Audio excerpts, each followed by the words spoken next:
EFM business economics, उसमें हम chapter पढ़ रहे हैं मांग विश्लेषण, मांग एवं मांग का नियम, demand analysis, demand and law of demand.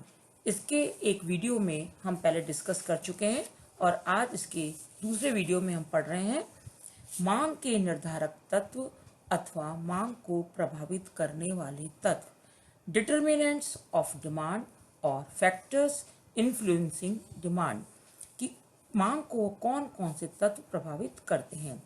एक वस्तु की जो मांग है वो अनेक तत्वों से प्रभावित होती है, जैसे कि उस वस्तु का खुद का स्वयं का कितना प्राइस है, उससे उस वस्तु की जो पूरक वस्तुएं हैं उसका क्या मूल्य है, क्रेता की क्या आय है और वस्तु का स्वयं का क्या स्वभाव है।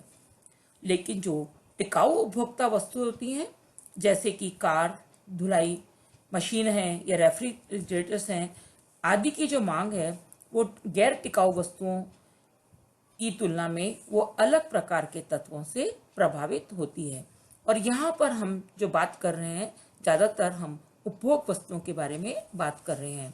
तो सामान्यतः जो मांग है वो निम्न तत्वों से प्रभावित होती है, जिसमें फर्स्ट है इसमें उपभोक्ताओं की संख्या, नंबर ऑफ कंज्यूमर्स। किसी भी वस्तु की मार्केट में कितनी मांग होगी, इसको सबसे ज़्यादा जो प्रभावित करने वाला जो फैक्टर है वो है उपभोक्ताओं की संख्या। यदि वस्तुओं के क्रेताओं की संख्या जितनी ज़्यादा होगी उस वस्तु की मांग भी उतनी ही ज़्यादा होगी, और यदि किसी वस्तुओं के क्रेताओं की संख्या बहुत कम होगी तो उस वस्तु की मांग भी कम होगी।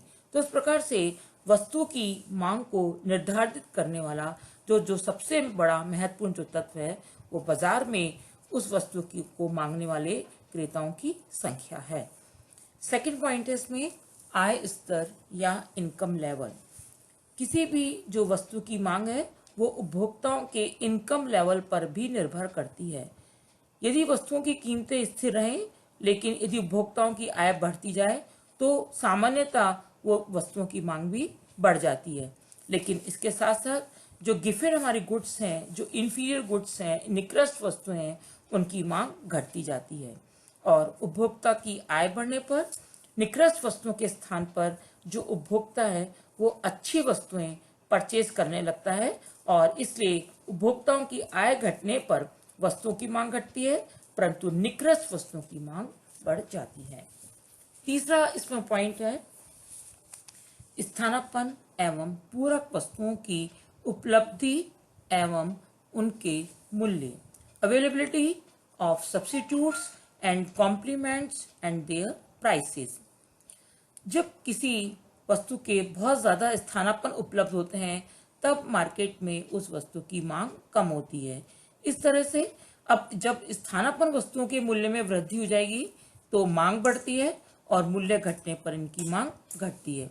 उदाहरण के लिए यदि हम देखें कि चाय और कॉफ़ी दोनों उपलब्ध होने पर व्यक्ति किसकी मांग ज़्यादा करता है, वो कॉफ़ी की मांग का ज़्यादा करता है और चाय की मांग कम करता है। अब यदि कॉफ़ी के मूल्य कम हो जाएं तो चाय की मांग भी घट जाएगी और मूल्य बढ़ने पर जो है चाय की मांग बढ़ जाएगी।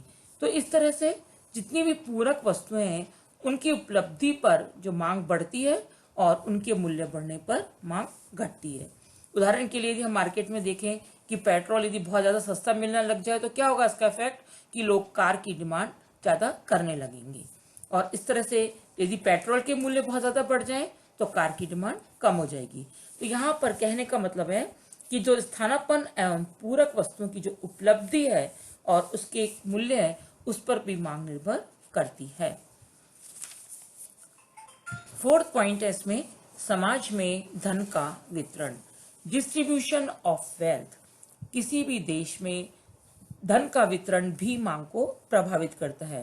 यदि देश के अंतर्गत धन का अत्यधिक असमान वितरण है तो ऐसी स्थिति में क्या होगा कि एक तरफ जहां पर अत्यधिक असमान वितरण है, इसका मतलब क्या है कि वहां पर एक तरफ तो बहुत गरीब लोग हैं और दूसरी तरफ बहुत अमीर लोग हैं। तो ऐसी स्थिति में जो या तो विलासितापूर्ण वस्तुओं की मांग ज्यादा होगी, क्योंकि जो अत्यधिक धनी वर्ग है वो विलासिता की वस्तुओं की डिमांड करेगा, और जो दूसरी तरफ जो कमजोर वर्ग है वो केवल अनिवार्य वस्तुओं की ही मांग करता है।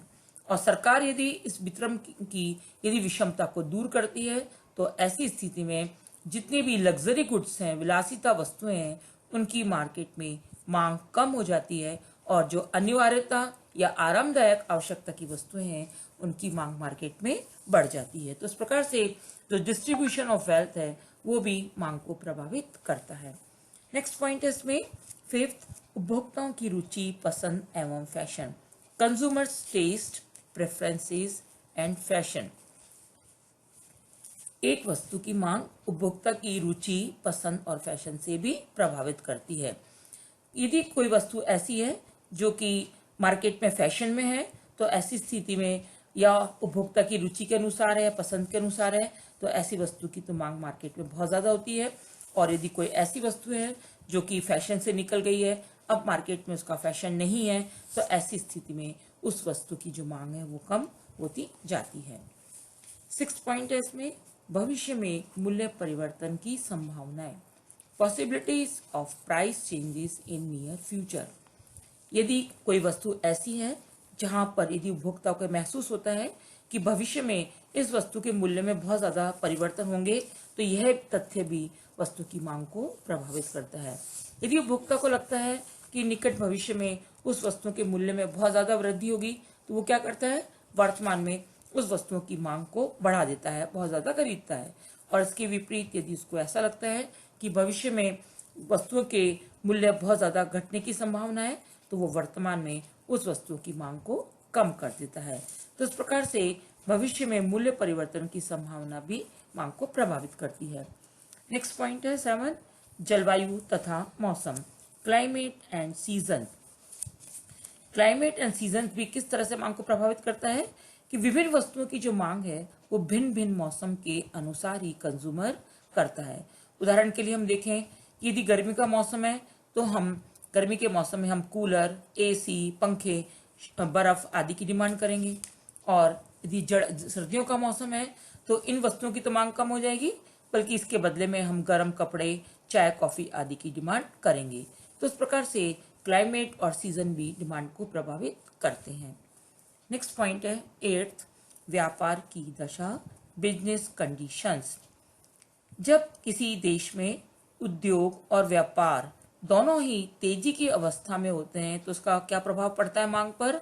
वहां पर जो कंज्यूमर हैं वो अधिक वस्तुओं की मांग करते हैं और मांग बढ़ जाती है।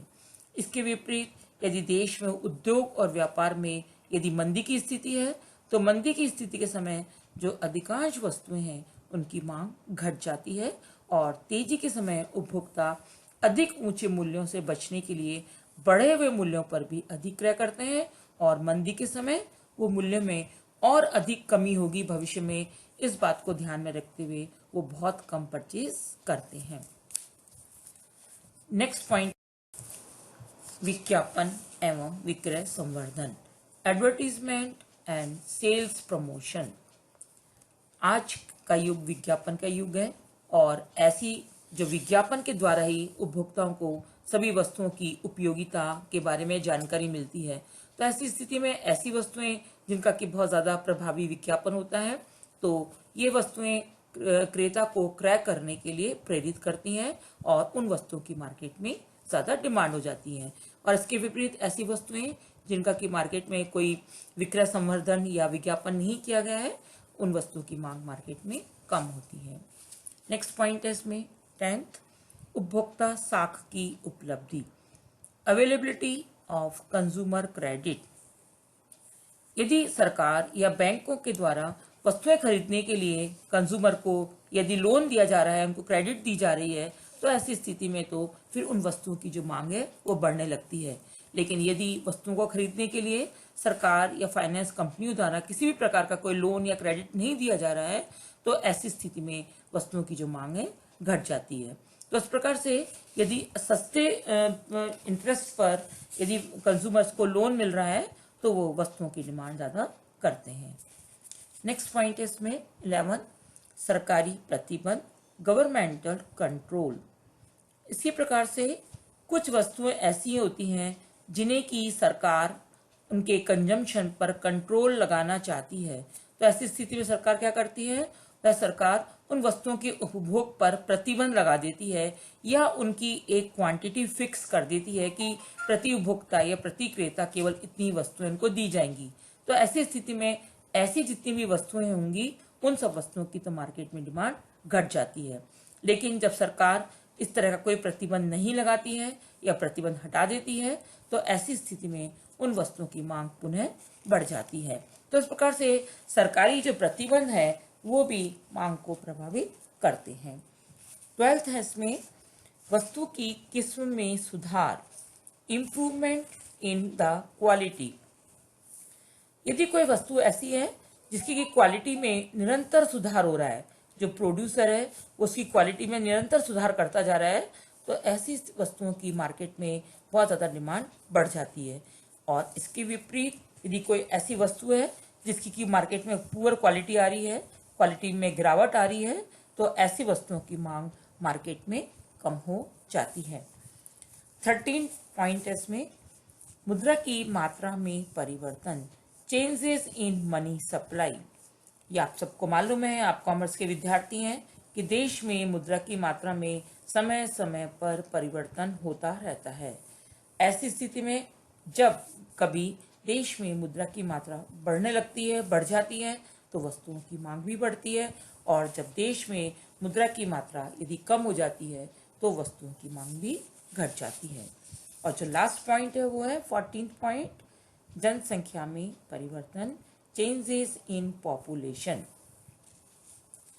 पॉपुलेशन का भी किसी भी वस्तु की मांग पर भी बहुत बड़ा प्रभाव पड़ता है। यदि किसी देश में जनसंख्या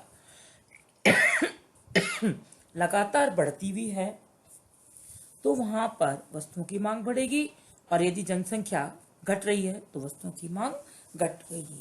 तो इस प्रकार से ये सभी तत्व मांग को प्रभावित करते हैं।